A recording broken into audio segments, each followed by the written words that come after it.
Les premiers mots de Jean-Luc Moudenc, le nouveau président de Toulouse Métropole, sont allés vers Dominique Baudis, qui avait posé en son temps les premiers jalons de l'intercommunalité. Dans son discours, Jean-Luc Moudenc s'est voulu rassembleur, sans esprit négatif ni de revanche. Il y a le temps des élections, puis après il y a le temps de l'action.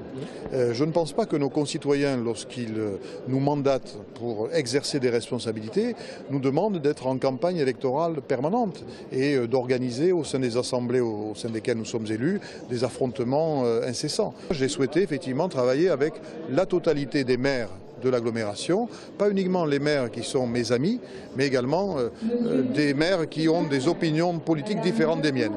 Et je suis heureux parce que tous ont répondu présent, ce qui m'a permis d'être élu avec une majorité beaucoup plus large que la simple majorité dont je dispose politiquement a priori.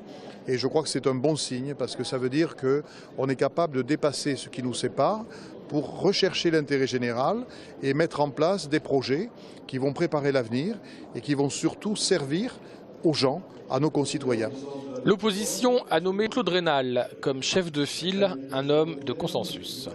Je pense que je suis représentatif de beaucoup d'hommes de gauche qui souhaitent en réalité avancer et construire avant tout pour les concitoyens qui les ont élus.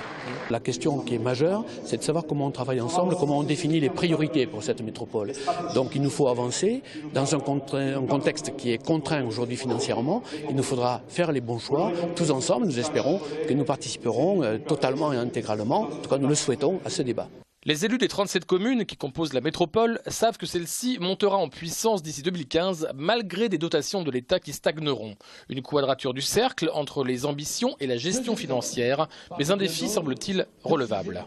Écoutez, je suis optimiste parce que si on ne l'est pas à Toulouse, on peut l'être nulle part en France. C'est un des rares territoires qui connaissent une expansion considérable et qui connaissent encore un emploi industriel en augmentation. Donc on ne peut pas à Toulouse se plaindre. Et en même temps, disons qu'on va être obligé de contenir nos projets pour rentrer dans les enveloppes qui seront tout simplement disponibles en termes de crédit public. Un dernier constat, les communes sont désormais plus que connectées et liées entre elles. Autrement dit, les enjeux des métropoles seront supérieurs aux enjeux des mairies. Jean-Luc Moudenc le sait. La voirie, l'urbanisme, les transports en commun, le développement économique, donc des sujets qui sont fondamentaux, sont désormais de compétences partagées et non plus de compétences exclusivement communales. Donc ça veut dire que cet échelon va être de plus en plus important pour les décisions que nous aurons à prendre.